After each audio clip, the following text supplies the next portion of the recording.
ఉన్నా దయచేసి అందరూ కూడా తమ తమ సీట్లో కూర్చొని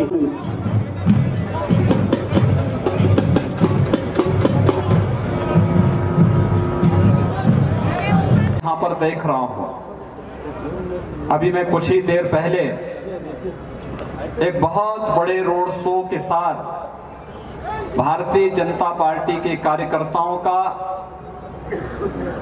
इस महानगर पालिका के इस चुनाव प्रचार के दौरान जनता जनार्दन के द्वारा जो अपार उत्साह भारतीय जनता पार्टी के प्रति देखने को मिला है। मित्रों, मैं विश्वास के साथ कह सकता हूं कि पिछले 6 वर्षों के दौरान यहां की जनभावनाओं की जो उपेक्षा यहां की सरकार ने की है, यहां के विकास को बाधित किया है, यहां भ्रष्टाचार को बढ़ावा दिया है, अराजकता को बढ़ावा दिया है, फैमिली एंड फ्रेंड की सरकार जो अराजकता का कारण बनी है, अभी अधिक दिनों तक यह हैदराबाद महानगर पालिका का यह चुनाव इसका जवाब देने जा रहा है। और भारतीय जनता पार्टी शुचिता, पारदर्शिता और विकास की बुनियादी सुविधाओं के साथ आज इस चुनाव में आपके सामने आई है। सचमुच यह निजाम शाही की अंतिम विदाई की तैयारी यहां से प्रारंभ होती है और इसके लिए मैं आप सबका अभिनंदन करता हूं। भाइयों बहनों, आपने पिछले 6 वर्षों के दौरान प्रधानमंत्री मोदी जी के नेतृत्व में भारत की सरकार की कार्य पद्धति को देखा है। पिछले 9 महीनों से पूरा देश कोरोना से जूझ रहा है और पूरी दुनिया के अंदर प्रधानमंत्री मोदी जी के नेतृत्व में कोरोना मैनेजमेंट के लिए जितना बेहतरीन कार्य हुआ, दुनिया ने उसको सराहा है, WHO ने उसकी सराहना की है। चाहे वह उस दौरान गरीबों को फ्री में राशन देने का कार्य रहा हो,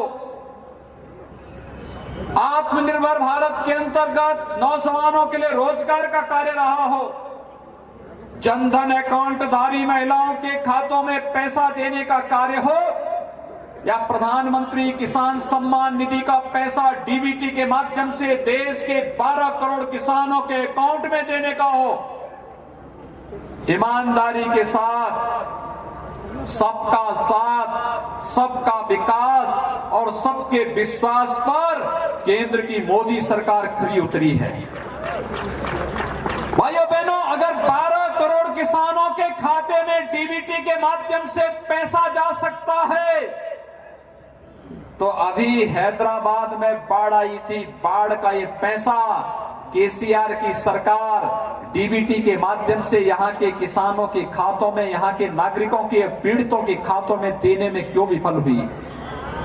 कहीं ना कहीं यहां की सरकार की नीयत साफ नहीं थी और इसीलिए उसने वहां पे व्यापक भ्रष्टाचार को फैलाने का कार्य किया। मैं उत्तर प्रदेश से हूं, पिछले 3.5 वर्षों से प्रदेश में मुझे मुख्यमंत्री भारतीय जनता पार्टी ने बनाया, प्रधानमंत्री मोदी जी ने बनाया। भाइयों बहनों, 3.5 वर्ष में हम लोगों ने प्रदेश के अंदर 35 लाख गरीबों को प्रधानमंत्री आवास उपलब्ध करवाए हैं। मैं पूछना चाहता हूं केसीआर से, वे 6 वर्षों से यहां मुख्यमंत्री हैं, उन्होंने कितने गरीबों को यहां पर प्रधानमंत्री आवास योजना का लाभ दिया है? और आखिर यहां के गरीबों को प्रधानमंत्री आवास योजना का लाभ क्यों नहीं मिल पा रहा है? उत्तर प्रदेश के अंदर 10 करोड़ लोगों को आयुष्मान भारत के अंदर आयुष्मान भारत की सुविधा का लाभ 5 लाख रुपए सालाना स्वास्थ्य बीमा का कवर मिलता है। आखिर तेलंगाना में इस सुविधा का लाभ यहां की सरकार क्यों नहीं दिला रही है, जबकि मोदी जी ने तो पूरे देश के अंदर योजना को लागू किया है। इसका मतलब यहां की सरकार का गरीबों को चिंता नहीं, किसानों की चिंता नहीं, नौजवानों की चिंता नहीं, उन्हें चिंता है अपने परिवार की और MIM की। उन्हें चिंता है अपने परिवार की और MIM की, यहां की जनता की चिंता नहीं है। और भाइयों बहनों, MIM की कार्य पद्धति किसी से छुपी हुई नहीं। भूपेंद्र जी बिहार के चुनाव के प्रभारी थे भारतीय जनता पार्टी के, और बहुत भारी विजय प्रधानमंत्री मोदी जी के नेतृत्व में भारतीय जनता पार्टी ने बिहार के अंदर अपने गठबंधन के साथ फिर से सरकार बनाई है। भूपेंद्र जी चुनाव के बाद आज यहां पर मेरी पहली मुलाकात हो रही, मैं उनका अभिनंदन करता हूं। जितनी शानदार विजय बिहार के अंदर हुई, बिहार के अंदर फिर से भारतीय जनता पार्टी गठबंधन की सरकार बनी। MIM पूरा भारत उनका परिवार है, और KCR के लिए अपना परिवार ही तेलंगाना हो गया है, यही अंतर है।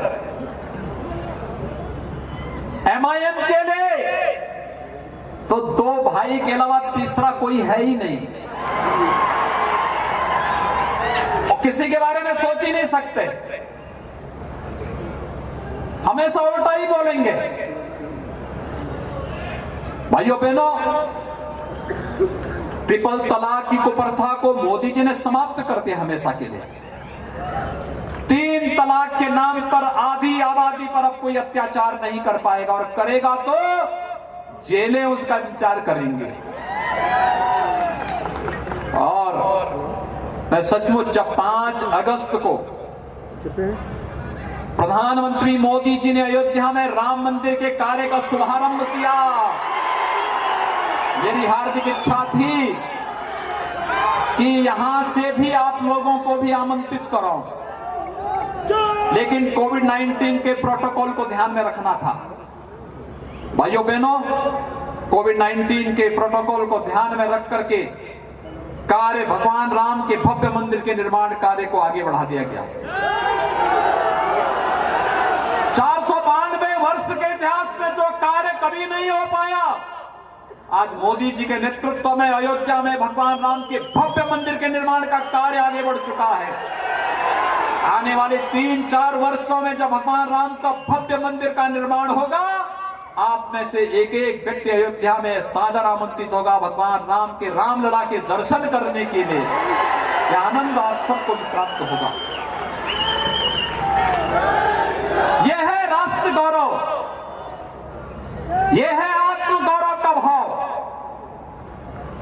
और राम मंदिर बनने का मतलब राम राज्य की उस अवधारणा को जो सबका साथ, सबके विकास के साथ हम सबको आगे बढ़ने की प्रेरणा देता है।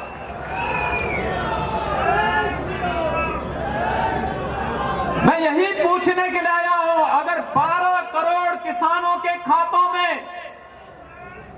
प्रधानमंत्री किसान सम्मान निधि का पैसा जा सकता है, तो हैदराबाद के बाढ़ पीड़ितों के खाते में KCR की सरकार ने पैसा सीधे उनके अकाउंट में क्यों नहीं भेजा? TRS के कार्यकर्ताओं को लूट करने की छूट क्यों दे दी गई? ये चीजें बताती हैं सरकार की नीयत यहां साफ नहीं थी। आज आप देख रहे होंगे कोविड मैनेजमेंट में प्रधानमंत्री मोदी जी की पूरी दुनिया ने सराहना की। लोग, दुनिया के राष्ट्राध्यक्ष पूछते रहे, इतनी बड़ी आबादी को मोदी जी आपने कैसे बचा दिया? 20 लाख करोड़ रुपए का आर्थिक पैकेज, 1,76,000 करोड़ रुपए का देश के अंदर गरीब कल्याण पैकेज, और अब टीकाकरण की भी बात आ चुकी है। आज तो प्रधानमंत्री मोदी जी स्वयं हैदराबाद में आकर के उस लैब का भी निरीक्षण करने के लिए गए हैं। सुबह सुबह जब तमाम नेता सो रहे थे, तब देश के यशस्वी प्रधानमंत्री अहमदाबाद, हैदराबाद और पुणे की यात्रा करके देश के अंदर अपने देश के 135 करोड़ जनता की जान को बचाने के लिए वैक्सीन की प्रगति की समीक्षा करने के लिए दौरा कर रहे हैं। यह है राष्ट्र प्रेम का ये भाव। और हैदराबाद में रहने के बावजूद केसीआर कभी भी नहीं गए होंगे उस लैब में। गए हैं क्या? गए हैं। ये बातें इस बात को साबित करती हैं उनके मन में जनता के लिए कोई जगह नहीं है। वे जानना ही नहीं चाहते। उन्हें एमआईएम से ही फुर्सत नहीं और परिवार से ही फुर्सत नहीं। उनके लिए फैमिली और फ्रेंड के अलावा कोई तीसरा है ही नहीं। मैं देख रहा था पूरी जगह पोस्टर में पिता पुत्र का चित्र लगा है और अराजकता फैलानी हो तो फ्रेंड के रूप में एमआईएम जैसे नमूने जो मिल गए हैं। भाइयों बहनों, तेलंगाना के लिए बहुत बड़ा कार्य इस महानगर पालिका चुनाव के माध्यम से एक संदेश आप सबको देना है। हम लूट की छूट नहीं देंगे, ये मैसेज होना चाहिए। लूट की छूट नहीं मिलनी चाहिए लोकतंत्र में किसी को भी। और जनता जनार्दन है। एमआईएम और टीआरएस की गठबंधन का कोई भी यहां पे महानगर पालिका बनती है तो लूट की खुली छूट उनको होगी। जनता बुनियादी सुविधाओं से वंचित होगी। व्यापक अराजकता का और लूट खसोट का जो दौर उन्होंने पिछले 6 वर्षों के अंदर किया है, यही देखने को मिलेगा। भारतीय जनता पार्टी है आपसे कहने के लिए। उत्तर प्रदेश के अंदर जब भाजपा नहीं थी तब राम की जन्मभूमि के जिले को लोग फैजाबाद से पहचानते थे। हम लोग आए, हमने अयोध्या नाम कर दिया। अगर फैजाबाद अयोध्या हो सकता है,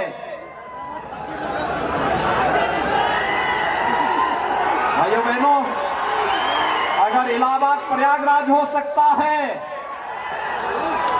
तो हैदराबाद भी भाग्यनगर फिर से बन सकता है। और उसी भाग्यनगर के भाग्य को बनाने के लिए चुनाव है। और भाइयों बहनों, इसी दिशा में अभियान आगे बढ़ने की आवश्यकता है।